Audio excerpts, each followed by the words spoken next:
There's news, there's sense and there's nuisance. This show is all about महायुद्ध. सुन ले ओवैसी, कुत्ता भी ना पेशाब करेगा औरंगजेब की पहचान पर. अब तो तिरंगा लहराएंगे पूरे पाकिस्तान पर. This is exactly what I love about the BJP. हसरतें कभी भी छोटी नहीं होनी चाहिए. महायुति ने अभी तक फडणवीस जी को सीएम पोस्ट की गारंटी भी नहीं दी है और ये चले झंडा सीधा पाकिस्तान में लहराने सुबह सुबह 5 बजे. एम्बिशन हो तो ऐसा. इस सब में ओवैसी क्यों पीछे रहे वैसे? तुमने बोला, अब तुमको खुजली होगी अब जब मैं बोलूंगा यहां से. अब सुनो देवेंद्र फडणवीस, तुमने कई एमएलएस को खरीद लिया, चोरी कर ली, तो तुमको क्या बोला जाए? डाकू बोला जाए या चोर बोला जाए? ए देवेंद्र. अरे देवेंद्र फडणवीस. ओवैसी. सुन ले ओवैसी. ये सब सुन के चित्रा ने बोला, नहीं, बंद करो ये गाली गलौज. भाषा की थोड़ी तो मर्यादा रखिए. थोड़ी मर्यादा रखिए. By the way, Chitra, who was earlier with Aaj Tak, has now moved on to ABP News with a brand new show called महादंगल. Chitra ने सोचा चैनल चेंज कर रही हूँ, कुछ तो नया करूँ, कुछ तो वेरी वेरी इनोवेटिव करूँ. आज तक में दंगल था मेरे शो का नाम, अब यहाँ महादंगल रख लेती हूँ. अरे भाई वाह, वाह भाई वाह. Anyway, so Chitra decided to do a Mahadangal debate about why politicians are using such crass language against each other. क्या हो गया हमारे नेता लोगों को, और इनके खिलाफ इलेक्शन कमीशन कोई एक्शन क्यों नहीं लेती? सबसे बड़ा सवाल इस बात को लेकर है कि चुनाव आयोग जुबानी जंग इस तरह से छेड़ने वाले नेताओं को लेकर सख्ती क्यों नहीं दिखाता है. जो लोग एक दूसरे के खिलाफ जहरीले जुबान का इस्तेमाल करते हैं, उनके खिलाफ कोई एक्शन क्यों नहीं लिया जाता है? जहरीली जुबान पे एक्शन क्यों नहीं लिया जाता? चित्रा की पीड़ा हम समझ सकते हैं. And we get that her heart is in the right place. But things did not go quite as she planned. इनको देवेंद्र फडणवीस का नाम नहीं पता है. देवेंद्र फर्नांडिस कह रहे हैं. पता नहीं किस क्या गालियां दे रहे हैं. ये सुअर की औलाद, शांत हो जा. भाषा की मर्यादा. ये सुअर की औलाद, शांत हो जा. बकवास मत कर. बड़ा बाप सुअर का औलाद है. तू सुअर की औलाद, ये सब चल रहा है. And the best part in all of this were the tickers that were playing above these two gentlemen. Just read them out. बातें कैसी कैसी, मर्यादा क्यों तार तार, जहरीली वाणी, हर चुनाव की यही कहानी. Irie just wore a Maratha safa pagdi and blew its own tutari. That's just Rajdeep actually. ठीक है, महाराष्ट्र इलेक्शन है भाई, इट्स हिज स्टेट, इतना तो बनता है. महाराष्ट्र माझा विथ राजदीप सरदेसाई. मी राजदीप सरदेसाई येतोय. I am coming. Great effort Rajdeep sir ji to merge with Marathi Manus, but somehow traveling in a helicopter across the state doesn't quite gel with this arm Marathi Manus image. You are watching Maharashtra Maza, a special show where we are traveling across this battleground state to give you a sense of what's happening on the ground and of course from the air.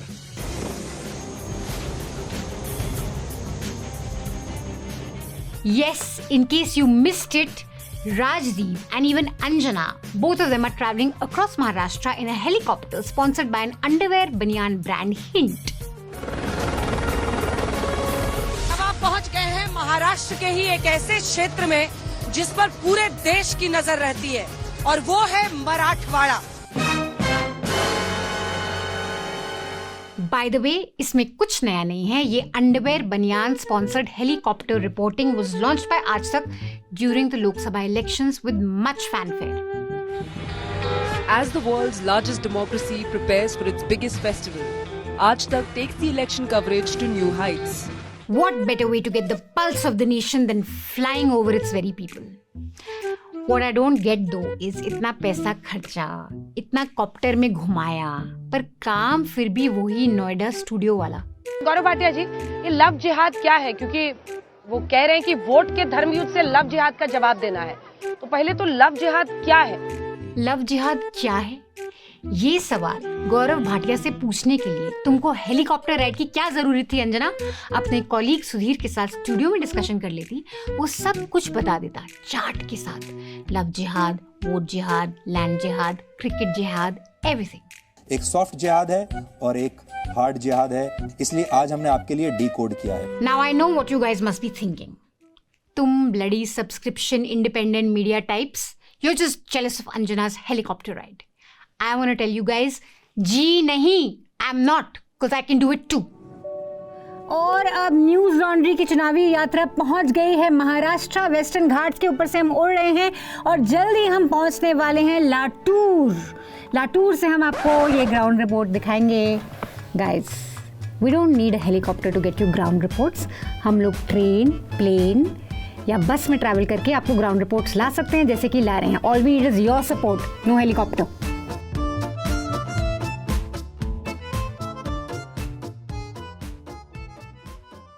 Now back to more serious things like this Maharashtra Jharkhand election. इस election season में BJP का एक main नारा है, एक रहेंगे नेक रहेंगे, तभी नेक रहेंगे, बटेंगे तो कटेंगे। इस कटने वटने की बातों के बीच में कोई मिथुन चक्रवर्ती की जेब काट के चला गया। जी हाँ, बॉलीवुड एक्टर और बीजेपी नेता मिथुन चक्रवर्ती का किसी ने पर्स चुरा लिया। खैर, Modi ji decided to go with a more nuanced version of Yogi's slogan. हमें याद रखना है, एक है तो सेफ है, एक है तो This एक है तो सेफ है slogan has been used by the BJP to counter Congress's जितनी आबादी उतने हिस्सेदारी pitch. This slogan is meant to be a call for Hindus of all denominations to unite and rally behind the BJP irrespective of their caste divisions. Plus, you know that when Hindus come together, then they can fight the Muslim outsider who's out to grab your roti, your beti and your mati.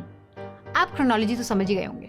सारे घुसपैठियों को चुन चुन कर Bharatiya Janata party की सरकार झारखंड के बाहर निकालेगी और परिंदा भी पैर न मार पाए इस तरह की हम सीमा की रचना करेंगे। हम रोटी, बेटी और माटी तीनों का संरक्षण करने का काम। बात अगर हिंदू मुस्लिम पर आ ही गई है तो how can the J word be out of the picture?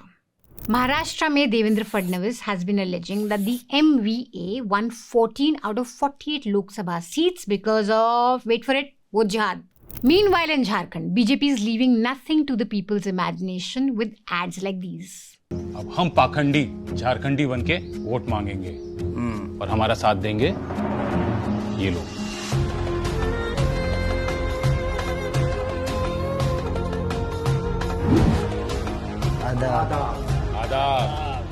आदाब वल्ला हबीबी, आओ चलो जनाब जिहाद करे। That's exactly how Muslims talk. BJP वालों, थोड़ी तो सटलिटी रखिया करो अपने एड्स में। The only thing left was for these guys to dance on Mia Bhai in the end. Basically, BJP's point with ads such as this is that, like always, Hindu खतरे में हैं, and that in Jharkhand, JMM, Congress and RJD are using infiltrator Muslims to win this election. ये dog whistle सुनकर सुधीर का full memory loss हो गया। भारत की राजनीति में ऐसा पहली बार हुआ है जब बीजेपी ने खुलकर हिंदू कार्ड और बहुसंख्यक कार्ड खेला है। पहली बार? सुधीर, पापा की बातें इतनी जल्दी भूल गए? मोदी जी को 240 सीट्स क्या आई, तुम सब भूल गए। पहले राजनीति में इस तरह की बातें इशारों में कही जाती थी, खुलेआम नहीं कही जाती थी। रियली सुधीर, पहले ऐसी बातें इशारे में कही जाती थी। सुधीर जब भी मोदी जी को देखता है तो उसके दिमाग में ये पिक्चर चल रही होती है।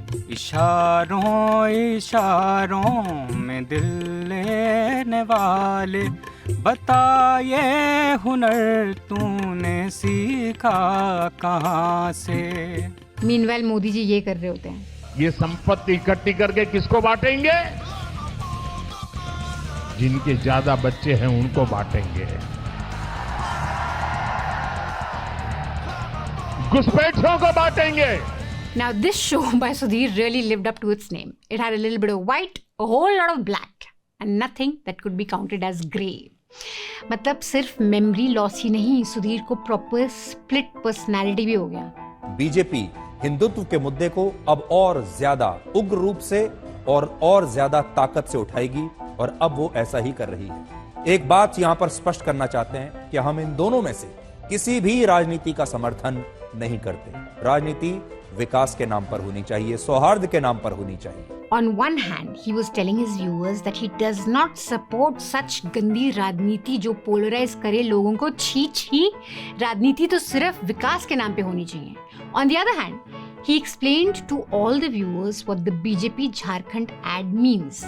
In case any one of you were confused by this very complex ad, this very nuanced ad, Sudhir helped out. Hemant Soren कहते हैं कि चुनावों में इस बार उनकी हालत बहुत खराब है, लेकिन घबराने की कोई आवश्यकता नहीं, क्योंकि इस बार वो झारखंड में घुसपैठिए मुसलमानों के दम पर चुनाव जीतेंगे। Then he went on to show the ad. अब हम पाखंडी झारखंडी बनके वोट मांगेंगे और हमारा साथ देंगे ये लोग।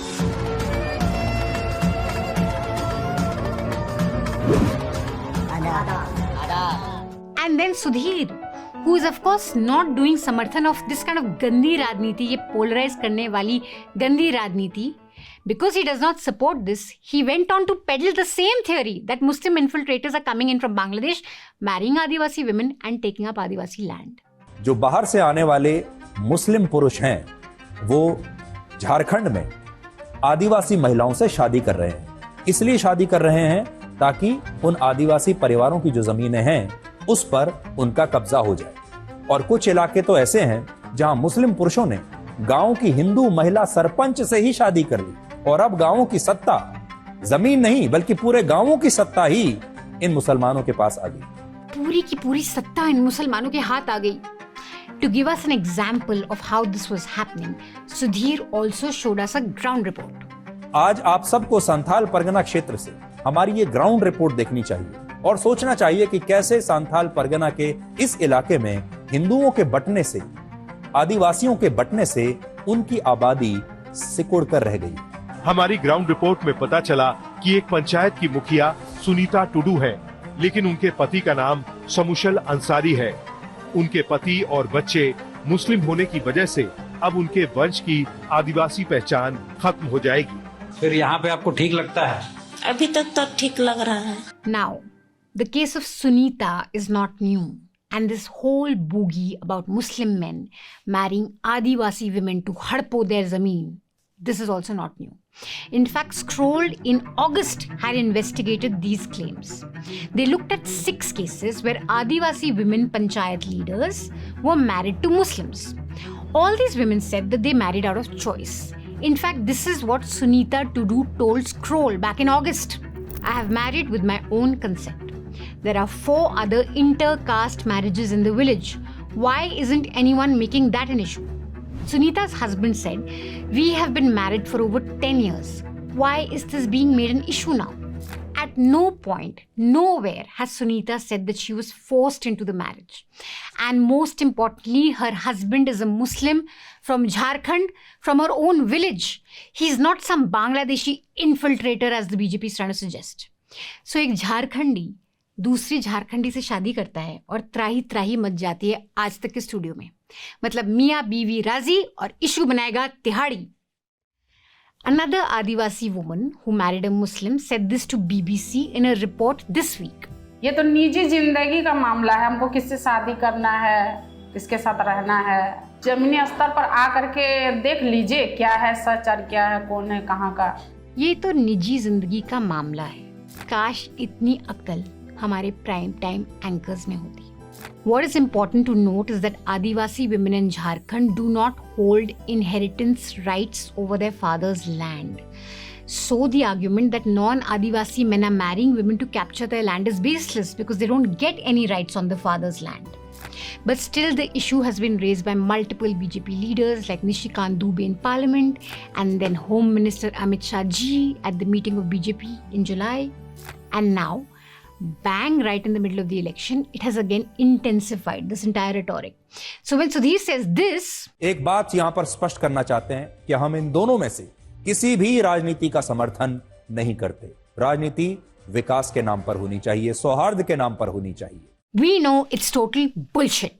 Now, the News Laundry team was in Jharkhand last week, and there we saw that every Jharkhandi feels a sense of insecurity from outsiders. This sentiment really exists in the state. देखिएगा, हम लोग third group का भी जो job है वो भी बाहर ही आके करते हैं, तो हम लोग स्थानीय को चीज मिल नहीं पाता सही से। देख रहे हैं एसएससी के जो एग्जाम हुआ है ना, तो उन लोग का क्या पहले क्वेश्चन लीक हो जाता है, ऐसा आप बोलेंगे तो बिहारी सब है ना। हम लोग को तो लोकल आदमी नहीं है कि तो क्वेश्चन मिलेगा, जितना पढ़ेंगे कट ऑफ जितना मार्क आएगा वैसे पास करेंगे तो ठीक है, अच्छा तो आगे कुछ नहीं। बाहरी लोग सब हमें लोग का मतलब नौकरी जो है ले लेते हैं, हम लोग जैसे पढ़े लिख रहे तो इस टाइप का नौकरी नहीं मिल रहा है। Some define these outsiders as people from Uttar Pradesh or Bihar or West Bengal who pose as economic competition. They don't talk about Hindu-Muslim, but they talk about people from other states posing as economic competition. Other people define these outsiders as Bangladeshi infiltrators, मतलब साफ-साफ शब्दों में मुसलमान। Jharkhand was born in 2000 to separate itself from Bihar, and people there still feel that they have not got their due. एक mineral rich state है जहाँ resources हैं, लेकिन इन रिसोर्सेज पे लोगों का हक नहीं है। बड़ी बड़ी कंपनियां आती हैं, लेकिन इन कंपनियों पे एक झारखंडी को अच्छी नौकरी नहीं मिलती है, बाहरी लोगों को नौकरी मिलती है। So there's a deep insider-outsider sentiment in Jharkhand that the BJP is trying to play up. Donald Trump swept America on this very sentiment of the outsider illegal immigrant taking away the rights of the average American, and he was very successful. Cut to Jharkhand and Maharashtra. The BJP also hopes to use this sentiment, this sense of anxiety about the outsider, and turn people's attention away from their hardships to the outsider who's supposedly responsible for their hardships. ये हिंदू मुस्लिम के चलते BJP के Maharashtra alliance partners को वैसे थोड़ा discomfort हो रहा है, लेकिन बीजेपी के एक्चुअल सुख दुख के साथी 24/7 अलायंस पार्टनर्स को इससे कोई दिक्कत नहीं है। मोदी जी ने बोला कट जाएंगे, लेकिन मोदी जी के वोट्स नहीं बटने देंगे। हिंदू एकता के नारे से बौखला गई है क्या कांग्रेस? महाराष्ट्र झारखंड में मोदी योगी शाह ने गेम पलट दिया है क्या? अब इंडी का पैकअप तय है। टीम मोदी की बैटिंग लाइनअप आप देख लीजिए, इतनी लंबी है, जो आता है वही छक्का मार के चला जाता है। क्या मोदी योगी के इस तेवर से राहुल खड़गे के तरकश के तीर खत्म हो रहे हैं? जाति से लेकर संविधान तक, आर्टिकल 370 से लेकर महिलाओं और आदिवासियों के अधिकार तक प्रधानमंत्री मोदी ने विपक्ष को हर मोर्चे पर घेरा है। क्या मोदी के एक हैं, सेफ हैं से राहुल गांधी को मोहब्बत की दुकान पर ताला लगेगा? The Congress wants to divide the Hindus. The BJP wants to unite the Hindus. At the core of the Congress party's strategy is to unify the Muslim vote. And at the core of the BJP strategy is to unify the Hindu vote. The difference is that the BJP openly talks about unifying Hindus. It's funny, the Congress finds the BJP campaign divisive. Because when they want to divide on the basis of caste, it's okay. Arnab, I hate to break it to you, but Congress didn't invent caste politics to counter Hindutva. I mean, this is a very, very old formula. कुछ पढ़ लिया करो यार। जब अडवाणी जी की रथ यात्रा for Ram temple full on चल रही थी और हिंदू एक हो रहा था, तब मुलायम सिंह और काशी राम ने हाथ मिलाया। What was the slogan back then? मिले मुलायम काशी राम, हवा में उड़ गया जय Shri Ram. Meaning that when a Dalit party and an OBC Yadav party joins hand, it can effectively counter Hindutva. There have been so many essays written on this mandal, यानी reservation for various castes, and kamandal, यानी मंदिर politics. मंडल कमंडल की राजनीति बहुत पुरानी है India में. So when Congress and India Alliance are resorting to the politics of caste, it's as old as Indian politics itself. And it's not as if only Congress does caste politics, mind you. BJP also knows कि सिर्फ हिंदुत्वा करके vote नहीं मिलेगा. So they have to have their caste arithmetic in place. Maharashtra में इसे कहते हैं BJP की माधवा पॉलिटिक्स. बीजेपी की आइडियोलॉजिकल मम्मी पापा या सिर्फ पापा RSS came up with this formula to counter Congress back in the 80s. Madhava is a Marathi acronym for Mali, Dangar and Vanjari caste that they hope to consolidate. In Jharkhand, while BJP is worried about tribal rights so much, they know their main voter base is non-tribal, and they even gave the state its non-tribal CM to appease this vote bank. So when the BJP's TV News Alliance partner says that BJP does no caste politics, even Amit Shah, the Chanakya of elections, would laugh at the suggestion. I am sorry, Babu. Look, all political parties have a vote bank and they try and appease it, or they try and cater to them. This is the reality of Indian politics, but do we as journalists also have to play along in this game and become active cheerleaders? Watch this report by our reporter Prateek from the ground in Marathwada and tell me कि इन लोगों को किसने बांटा और किसने काटा। बांट कौन रहा है? देख लो नविका, तुम भी देख लो, लगे हाथों को जर्नलिज्म ही सीख लोगी। परभनी जिले के जोलापीपरी गांव की रहने वाली मीरा नागरी के छोटे से घर में मातम छाया हुआ है। 26 अक्टूबर को उनके पति सुरेश नागरे ने उधारी और आर्थिक तंगी से परेशान होकर घर में जहर पीकर आत्महत्या कर ली थी। मीरा बताती हैं कि दिन में 100 रुपए की कमाई भी उनके परिवार के लिए दूभर हो गई थी। उनके दिमाग में टेंशन ले रही थी कि घर पे भी कुछ नहीं ला रहे, खुद भी खाते नहीं थे, ऐसे टेंशन देती थी। पॉलिटिशियंस हैं, कभी कोई आया आपसे मिलने? कोई नहीं, किसी को कोई मदद नहीं करता। वो उनका देखते हैं, हमारे जैसे गरीबों का धुलाई देखेंगे। Between January and June 2024, 430 farmers died by suicide in Marathwada. This means 2 suicides every day. Prateek met several such families of farmers who took their lives. They are all living in poverty. Many wives of the farmers who killed themselves blamed crop failure, debt for their daughter's marriage, and financial crisis for the extreme step their husbands took. All of them said that no one cares about them. Not a single politician. ना वो जो एक है safe है की बात कर रहे हैं, ना वो जो बोल रहे हैं डरोगे तो मरोगे, कोई भी politician, none of them care about them. नेते म्हणजे फक्त मत मागण्यासाठीच घरी येतात आणि बाकी जर असलं काय हादसा झाला तर काय पण कोण लक्ष द्यायला तयार नसते, ते त्यांच्याच प्रचारात लागून राहिले, कोण लक्ष द्यायला नाही. Thanks to your contribution to our election fund, Prateek travelled all over Beed and brought these stories out to you. Video Hindi और मराठी में है, इसलिए प्लीज इसको जरूर देखना और शेयर करना, क्योंकि पावर के चक्कर में आम इंसान की आवाज तो उठ ही नहीं रही है इस इलेक्शन में. For once, one politician has admitted what the whole game is all about. आपने कहा कि आप बीजेपी के साथ गए बिकॉज काम नहीं हो रहा था, but ideology point of view से देखा जाए उनका हिंदुत्व आइडियोलॉजी है. That is not the ideology of NCP. ये सब ये आप महाराष्ट्र में आइडियोलॉजी ये वो मत पूछो. ओके. महाराष्ट्र का पूरा पॉलिटिक्स सब बदल गया है. महाराष्ट्र का पॉलिटिक्स अभी सबको पावर चाहिए, सबने आइडियोलॉजी साइड पे रखी है और पावर लेके आगे सरकार बनाना चाहते, चलाना चाहते. अजीत दादा ने फ्लो में आके काफी कुछ बोल दिया इस इंटरव्यू में. आपको मालूम नहीं है, मुझे अभी वो इसको 5 साल हुए हैं, सबको मालूम है कहाँ मीटिंग हुई. शरद पवार जी के नॉलेज में सबके साथ हुआ था. आपको जैन साहब को वापस बताता हूँ, अमित शाह थे, गौतम अडानी थे, प्रफुल्ल पटेल थे, देवेंद्र फडणवीस थे, अजित पवार थे, पवार साहब थे, सब थे. Gautam Adani is in on a meeting with Amit Shah and NCP leaders. वाह क्या सीन है. आखिर क्यों? Senior Pawar explains. There was a meeting of Mr. Adani's house. Mr. Adani's house in Delhi. Delhi, and it was for dinner meeting. I was invited for dinner. For dinner. Yeah. And that who was, so there was, you was there, Amit Shah was there. I think Ajit also. Now there is people named Adani. I was doing Mr. Adani, his name was also not there. But what was his role in this particular meeting? As in, why was he bringing up people together? So somebody whom you know personally. Right. So I know him personally. I suggested, why not me? यार इसमें क्या बड़ी बात है. अगर Elon Musk Trump की सरकार में शामिल हो सकता है तो अदानी मोदी जी को सरकार बनाने में थोड़ी मदद तो कर ही सकते हैं. अजीत पवार के उस बयान पर बड़ा विवाद हो रहा है जिसमें उन्होंने एक इंटरव्यू में ये कह दिया कि वर्ष 2019 में जब उन्होंने बीजेपी के साथ सरकार बनाने का प्रयास किया था तब उस बैठक में एनसीपी और बीजेपी के बड़े बड़े नेताओं के साथ उद्योगपति गौतम अडानी भी मौजूद थे। और अब इस बयान पर ही काफी विवाद हो रहा है कि गौतम अडानी उस मीटिंग में भी कैसे मौजूद थे।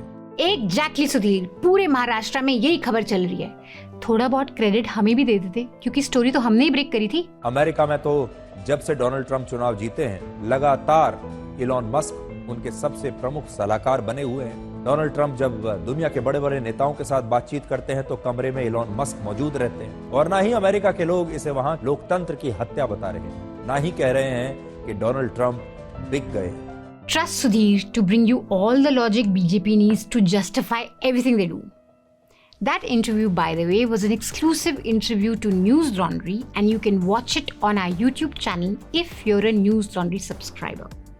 Thanks to you guys, we were able to bring you breaking news stuff like this interview, ground reports like what Prateek got you, Tanishka got you, and also interviews and ground reports from Jharkhand. You guys supported us, so we were able to bring you some election reporting that actually mattered, and election reporting that talks about the people. And guess what? We didn't even need a helicopter for it. Thank you guys for watching this episode, and please remember, if you want us to continue to do the kind of work we do to bring you ground reports, interviews, and yes, to also bring you this show, ये show ऐसे free में नहीं बनता है, इसमें लोग काम करते हैं. If you want us to bring shows like this and Tiffany interviews, then look, you have to support us. You have to support independent media, because we cannot go to a corporation or a government to ask or beg for money. We have to depend on you guys who care about news. We have to depend on the public so that we can serve the public. Please support News Laundry, and I shall see you next week. Until then, stay mad. That's the only way.